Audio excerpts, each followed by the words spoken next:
Welcome back to Wrong Sports and What Ifs. That is what I have been going over and will continue to go over in these next series of videos all across the 150 years of college football. What if this happened? What if this coach didn't leave? What if this coach signed there? What if this school made this decision?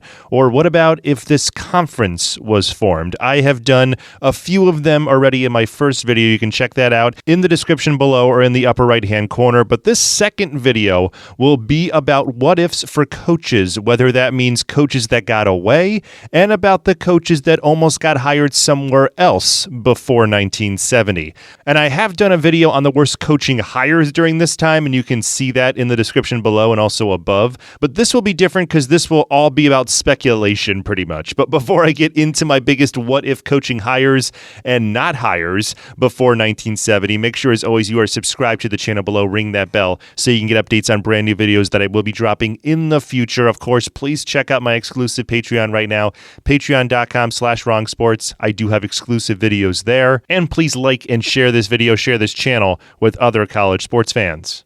So in my previous video, I split it up into two different acts, and that's what I'm going to do here. This first act is going to be coaches that got away. This what if coaching hire has to do with one of the most legendary football coaches of all time. What if Fordham went through with hiring Vince Lombardi? This might be something very crazy and something that might have seemed really out there. And yeah, it kind of was, but there was some discussions, there was a lot of rumors, but it was really due to Fordham not caring. But let me give you some background a little bit. Fordham was actually a very good football team in the 1920s and 1930s. They actually had the second best winning percentage during that time. Vince Lombardi played on some of their great teams in the mid-1930s. But then once World War II hit, they de-emphasized the program. They would bring it back after the war, but basically gave it no budget whatsoever. The team wasn't that great, though they did have 3 winning seasons in the late 1940s and early 1950s, including an 8-1 season in 1950, but other than that, they weren't that great. After the 1954 season, the school was going to axe the football team, and they were all set on doing that. But the alumni didn't want that to happen. And actually, they fundraised $100,000 to keep this team around, and they also scheduled an entire 1955 season. Rumors went around all throughout the winter and the spring about which coach would be hired to turn around the Fordham football team, and Vince Lombardi was the top name. Vince Lombardi, at this time, he was the offensive coordinator for the New York Giants. Before that, he worked at Army, and he was also the freshman coach at Fordham in 1947, and he was really credited with the reason why Fordham had those really good teams from 1949 to 1951, because a lot of them were on that freshman team. But in May of 1955, the school would stand firm that there would be no fall football season, no matter what the alumni had fundraised or had done, because remember I told you they pretty much made an entire 1955 football schedule. Vince Lombardi would stay with the Giants until 1958, while Fordham missed their chance to hire one of the greatest football coaches ever. In addition, Lombardi would have inherited a very good freshman team that actually went undefeated in 1954. And I just mentioned how good Lombardi did with his freshman team in 1947. So he would have had a very good team to start out with in 1955 and maybe could have turned him around. Fordham wasn't really playing too many great teams at this point. They were more of a lower level, mid-tier Division I team. So he probably could have turned this team around pretty quickly. Unfortunately, though, Fordham would drop their team until 1970, where they would be a Division III team, and finally moved up to Division I FCS in the early 2000s. But man, this team could have been on a totally different trajectory if they would have hired Vince Lombardi for just a few years. And it also kind of would have changed Lombardi as well, because he got the Green Bay Packers job due to the great job that he did with the New York Giants. Well, this next is a what if that I went over in my other what ifs in college basketball history, as it has to do with another legendary coach that Wisconsin let get away. But what if Wisconsin did hire Bo Schembechler in 1967. If you don't know the story, Bo Schembechler was the head coach of Miami of Ohio at this point and a top name in coach hiring discussions. He was an assistant at Ohio State and Northwestern before this, so he had Big Ten experience. That all looked like a good resume for Wisconsin, who were looking for a coach after their multiple Big Ten champion coach, Milt Brune. The story goes that Bo was given a 40-minute interview, but during the interview, he felt like they weren't even interviewing him. And then he saw someone from Wisconsin fall asleep during the interview. After the interview, Bo would call the Wisconsin AD to tell them to take his name out of consideration immediately. And Bo was right, because in the end, Wisconsin just used Bo to make it seem like they were actually going through a process. But really, they just needed someone to interview so they could hire the longtime assistant, John Coata. And yeah, this wasn't a good hire, as he was winless for the first 2 seasons and only managed 3 Big Ten wins over his 3 bad seasons and would be gone by 1969. Bo, meanwhile, was hired by Michigan in 1969 and took them to the top almost immediately, and he would go 18-1 versus Wisconsin during his career. In addition, this whole bad interview was the catalyst for Wisconsin not being able to hire Bobby Knight the next year because Bo had told Bobby Knight, don't go to Wisconsin. So had Wisconsin actually cared in this initial interview with Bo, they could have had multiple national titles in basketball and football with 2 of the most legendary coaches in those sports.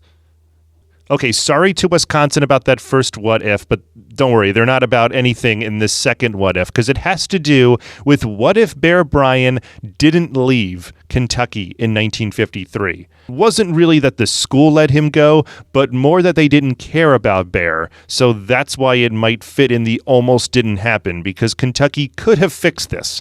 But anyway, Bear Bryant would eventually speak on why he left Kentucky, and it was mostly because he thought Kentucky was a basketball school, and he wouldn't be able to get over that. And Bear was right, because he realized that after the point-shaving scandal of 1952-1953, which led to a 1-year death penalty, so to speak, for their basketball team in Kentucky, he thought that football would be more prominent. But it wasn't. Instead, Adolph Rupp would be kept, and Kentucky continued to promote and fund the basketball program, which is, of course, one of the most legendary basketball programs in all of college basketball. So after seeing the basketball team getting more funding, Bryant actually tried to leave in 1953 to go to Arkansas, which could have also been another what if had he gone there. Eventually, Kentucky saw that Bear wasn't happy, and instead of just letting him go mid-season or letting him leave, they just let him go when his contract expired after the 1953 season.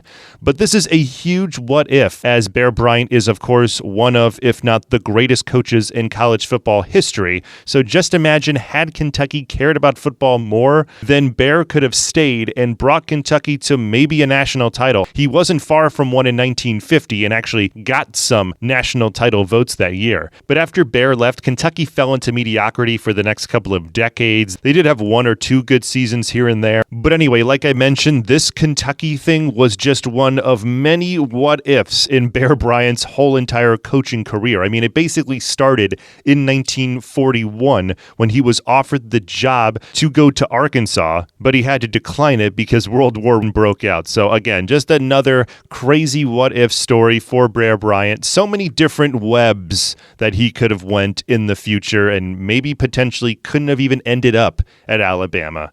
And the final what-if coaching hire that almost happened before 1970, I did a long-form video on this, but what if Knute Rockne left Notre Dame in 1925? Yes, this was very real. And it wasn't just one school that tried to lure him away that year. But there was one in particular that was very close to happening, and it would be in 1925, where Knute Rockne almost left Notre Dame after just completing a perfect season in 1924 with the Four Horsemen, and he was going to leave for the sunny and warm weather in Southern California at the University of Southern California.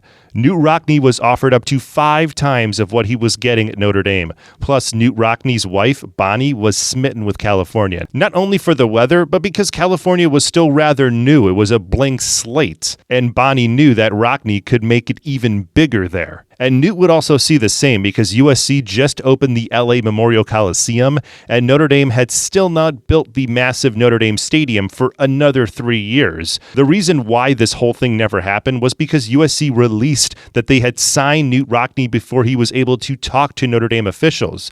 Notre Dame officials got wind of this, and due to them still having a contract with Rockne, they threatened legal action. And Rockne not wanting Notre Dame to look bad and also not wanting his alma mater to be mad at him, he backed out and would stay at Notre Dame. The chain reaction that this caused was quite a bit, as USC wanted Knute, but instead Knute Rockne told them to call Howard Jones, as Jones's team in 1921, Iowa, had beaten Notre Dame and ended their 2-season-long winning streak. And Rockne became an immediate fan of Howard Jones.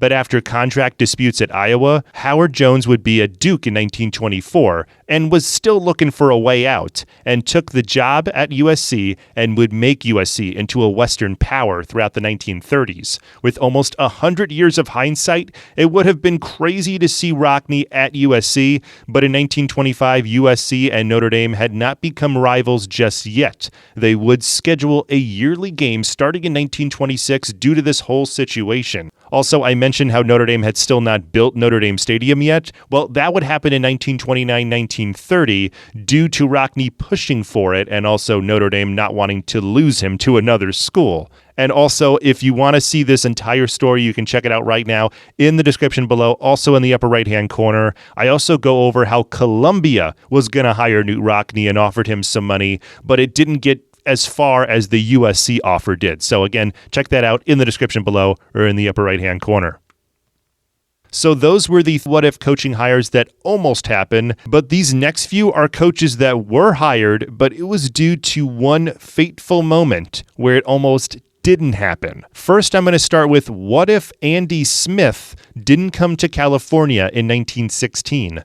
This is one of the oldest ones I'll be mentioning that has to do with a coach, as Andy Smith was a moderately known coach at Purdue from 1913 to 1916. He had a winning record, but Smith was always looking for a new venture and a new challenge. He was granted that, as in 1916 he would head west after a bartender told the rugby coach at California to hire Smith, and after one meeting, Smith was on his way to Berkeley to create the Cal football program.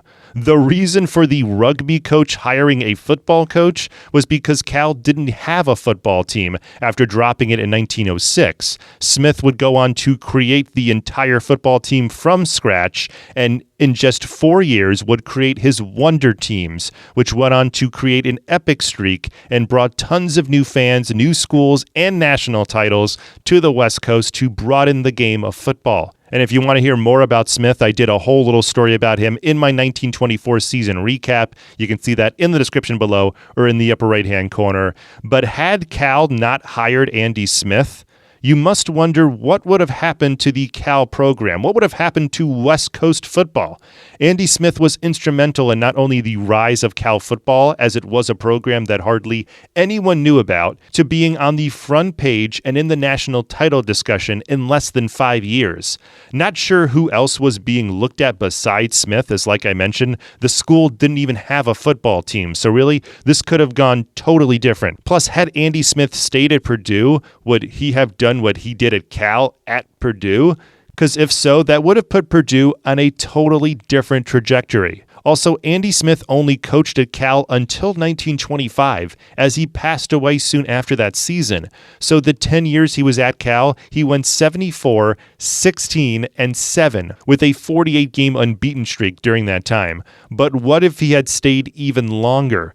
Smith could have put Cal on the same level nationally as USC football would eventually rise to in the years after Smith's passing. So again, so many what-ifs belong to the short but spectacular tenure of Andy Smith at Cal football. And speaking of teams going on a totally different trajectory and future, what if Bob Devaney wasn't hired at Nebraska? The coach that built the Cornhuskers dynasty for the next 40 years almost stayed at Wyoming instead of taking this job.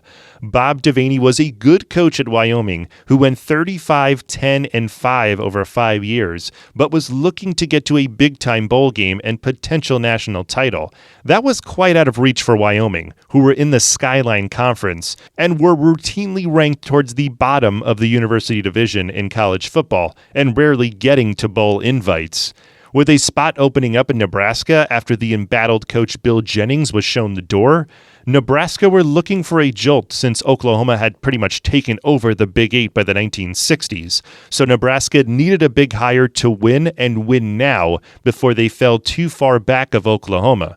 Nebraska's athletic director at this point, Tippy Dye, went first to Utah's Ray Nangle, then stayed in state to try and get Utah State's John Ralston, but they both turned down the job. Michigan State's coach Duffy Daughtry would also turn down Dye as he was building Michigan State and didn't want to leave this early, but he would recommend Bob Devaney, his former assistant, for the job. And when Devaney balked at leaving Wyoming for Nebraska, it was Daughtry who convinced him to take the position because he could potentially win that national title at Nebraska, a goal that Wyoming was unlikely to attain and really hasn't attained since. Meanwhile, Devaney has won a couple of national titles at Nebraska, and then he would find and hire Tom Osborne as his offensive coordinator, who would then lead Nebraska and the Cornhuskers for the next 30 years and turn them into one of my most favorite teams of the 1990s. So there you go. There are some coaches' what-ifs in college football history before 1970.